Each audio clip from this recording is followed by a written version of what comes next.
জিয়াউল, তোমার কাছে আসছি, তবে এই মুহূর্তে আমাদের সঙ্গে রয়েছেন বাম নেতা সুজন চক্রবর্তী।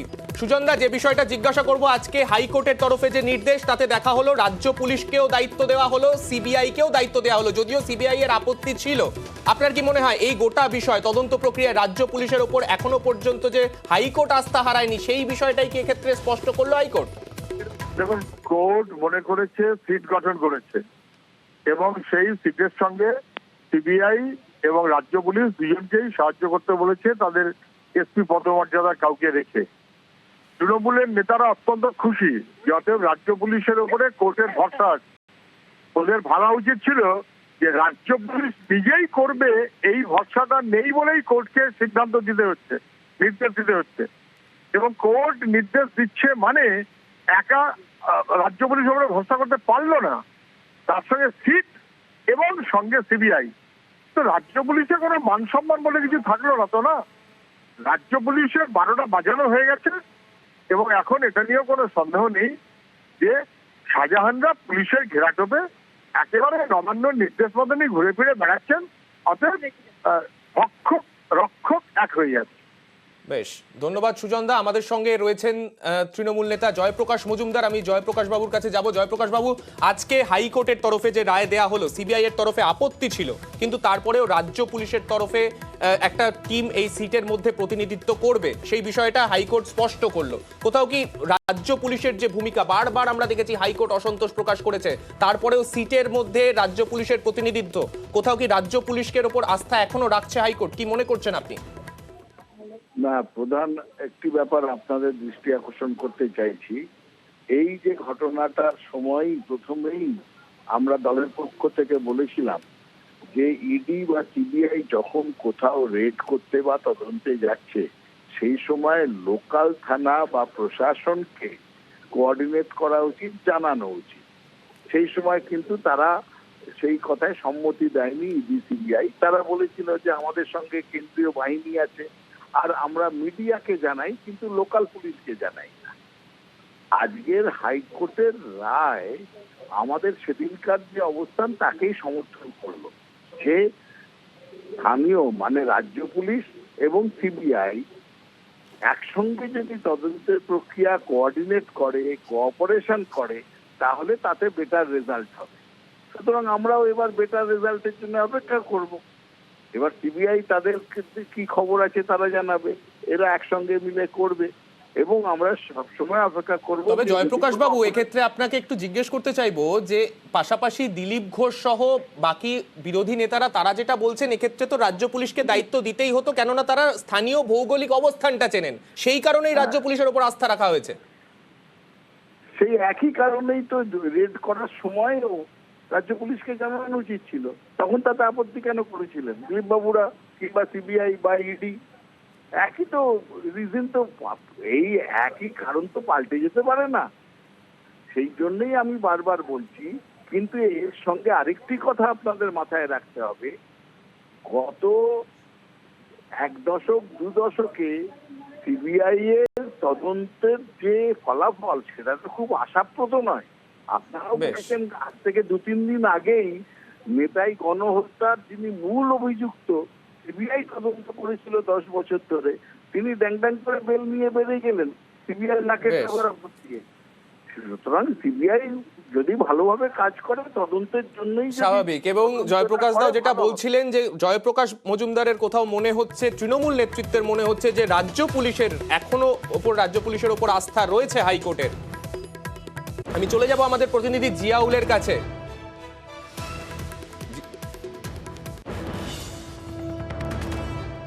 আমরা দেখেছিলাম হাইকোর্টের তরফে নির্দেশ পাওয়ার পরেই পুলিশের তরফে সিসি ক্যামেরা বসানো হলো।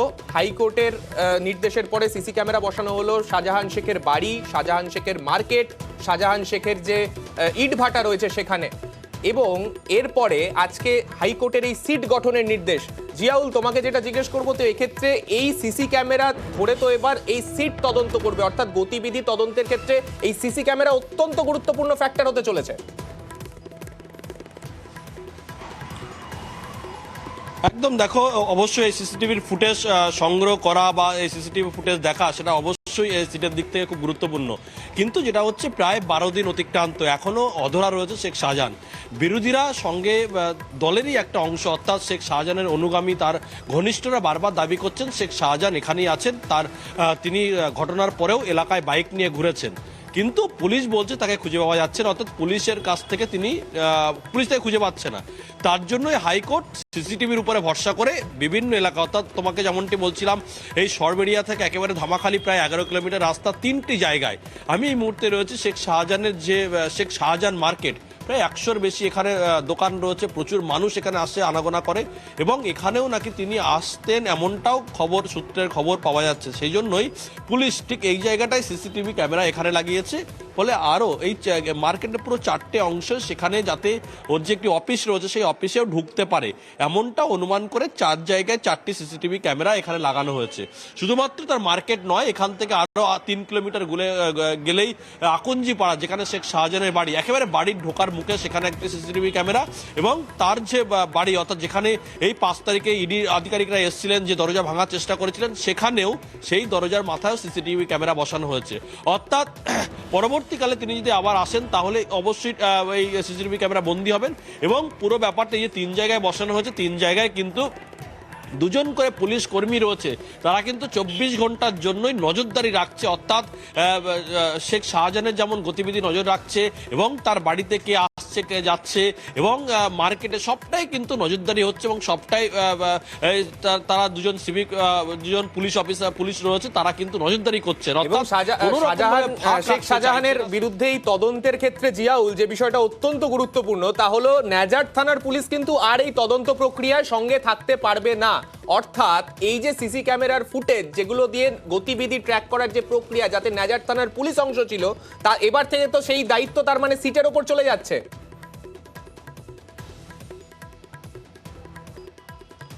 একদম, দেখো অবশ্যই সিটের উপরে, কিন্তু আমরা যেটা সকাল থেকে দেখছিলাম 2 জন মাত্র সিভিক ভলেন্টিয়ার্স ছিল, পরবর্তীকালে দেখা যাচ্ছে সেখানে একজন হোমগার্ড এবং একজন এসআই পদমর্যাদার অফিসারকে সেখানে রাখা হয়েছে, এবং সবটাই রাখা হয়েছিল প্রায় ঘন্টা দিনেক আগে, যেটা আমরা শুনেছি পুলিশ সূত্রে, সেটা হচ্ছে একেবারে এসপি বা বসিরহাটের নির্দেশে, অর্থাৎ তারপরেই সেটি সিটের দায়িত্বে যাবে, ফলে সেগুলো ফুটে যাতে কোনো রকমভাবে নষ্ট না হয় তার জন্যই কিন্তু এই পদমর্যাদার একজন এসআই এবং একজন কনস্টেবলকে সেখানে বসানো হয়েছে। এবং অবশ্যই সিটের অবশ্যই গুরুত্বপূর্ণ, অর্থাৎ সিট এখান থেকেই তথ্য সংগ্রহ করবে, এই ফুটেজই সংগ্রহ করবে, অর্থাৎ শেখ শাহজাহান তার এই 12 দিন পরেও তার গতিবিধি সত্যি তিনি এলাকায় আসছেন কি এলাকায় আসছেন না, কোথায় রয়েছেন, যেভাবে এই 11 কিলোমিটার রাস্তার উপরে এমনভাবে সিসিটিভি ক্যামেরা লাগানো রয়েছে, যদি শেখ শাহজাহানের মতো শেখ শাহজাহান যদি এই রাস্তা দিয়ে কোনো জায়গায় যায় তাহলে পুরোটাই কিন্তু সিসিটিভি বন্দী হবে, সেইভাবেই কিন্তু সিসিটিভি লাগানো হয়েছে। এবং অত্যন্ত গুরুত্বপূর্ণ অবশ্যই যে এই সিসিটিভির ফুটেজ দেখেই কিন্তু সিটের যারা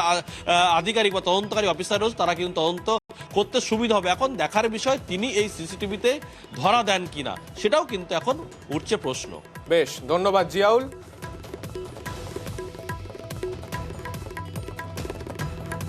ঘটনার পর 12 দিন কেটে গেছে। সন্দেশখালীতে এনফোর্সমেন্ট ডাইরেক্টরেটের আধিকারিকরা সকাল সকাল অভিযানে যান, গিয়ে আক্রান্ত হন, এবং সেই নিয়ে রাজ্য রাজনীতি কার্যত তোলপাড় হয়ে ওঠে।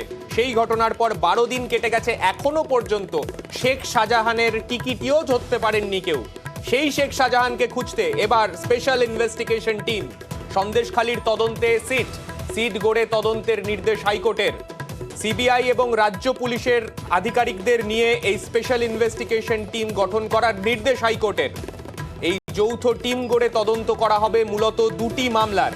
যে মামলা দুটি হয়েছিল সেই দিনের ঘটনার পর, অর্থাৎ সন্দেশখালীতে এনফোর্সমেন্ট ডাইরেক্টরেটের আধিকারিকরা এবং সংবাদ মাধ্যমের আধিকারিকরা তারা মার খাওয়ার পরে যে মামলা হয়েছিল, 3টি মামলা হয়েছিল মোট, আপনাদের মনে করিয়ে দিতে চাইবো। তার মধ্যে 2টি মামলা, একটি রাজ্য পুলিশের তরফে একটি সুমোটো মামলা করা হয়েছিল সেই দিনকার পরিস্থিতিকে কেন্দ্র করে, এবং তার পাশাপাশি এনফোর্সমেন্ট ডাইরেক্টরেটের তরফে একটি মামলা করা হয়েছিল। 2টি মামলার তদন্ত ভার এই মুহূর্তে স্পেশাল ইনভেস্টিগেশন টিমের হাতে। স্পেশাল ইনভেস্টিগেশন টিমের অংশ হিসেবে রাজ্য পুলিশের তরফে থাকছেন ইসলামপুরের এসপি জশপ্রীত সিং, রাজ্য পুলিশের তরফে জশপ্রীত সিং যেমন থাকছেন, পাশাপাশি সিবিআই এর তরফেও একজন এসপি পদমর্যাদার আধিকারিক তিনি দায়িত্বে থাকবেন। তবে এখনো পর্যন্ত কোন অফিসার এই দায়িত্ব নিচ্ছেন সেই বিষয়টা স্পষ্ট করেনি সিবিআই। যদিও দুপুর 2টোর মধ্যে আজকে বিচারপতি জয় সেনগুপ্তর ঘরে আজকে সেই দুটি নাম দিতে বলা হয়েছিল, কিন্তু সিবিআই এর তরফে এখনো পর্যন্ত সেই নাম কিন্তু দেওয়া হয়নি। সিবিআই এর তরফে যথেষ্ট একটা আপত্তি ছিল এই যৌথ তদন্তের ক্ষেত্রে, কিন্তু হাইকোর্টের কাছে যেটা আপাতত যেটা প্রায়োরিটি বা এই তদন্ত প্রক্রিয়া এগিয়ে নিয়ে যেতে যেভাবে হোক এই তদন্তকে যাতে ফলপ্রসূ করা যায় তার জন্য অত্যন্ত গুরুত্বপূর্ণ পদক্ষেপ হিসেবে এই স্পেশাল ইনভেস্টিগেশন টিম গঠনের নির্দেশ হাইকোর্টের তরফে।